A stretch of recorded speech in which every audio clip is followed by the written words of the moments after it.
To a terror alert with just weeks until the start of Pride Month. The FBI and the Department of Homeland Security warning that people might target those celebrations. News 4's Gus Rosendale's in Greenwich Village with the alert and what the NYPD is saying about it, Gus.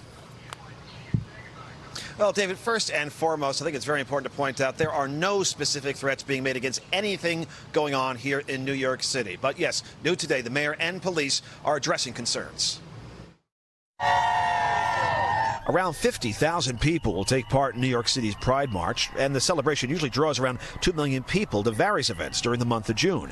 But now, the FBI and Homeland Security warn terrorist groups like ISIS might target these kinds of happenings. We never take it for granted when we do deal with any of these large festivities, and particularly around Pride Month. A department spokesperson says the New York Police Department provides a significant and complex counterterrorism overlay to the events and celebrations around Pride Month each June in New York City.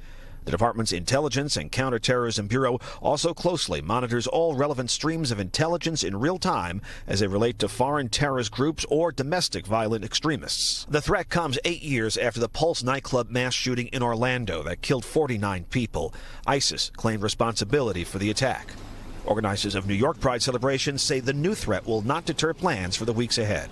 We will do what we always do, which is work with law enforcement and our private security to make sure this is as safe as possible. Openly Gay Council member Eric Botcher on the importance of vigilance while also celebrating. We should be cognizant of the threats that are out there. We should be smart, and we should keep our eye out for things that look off. That's essentially what the federal authorities are asking us to do.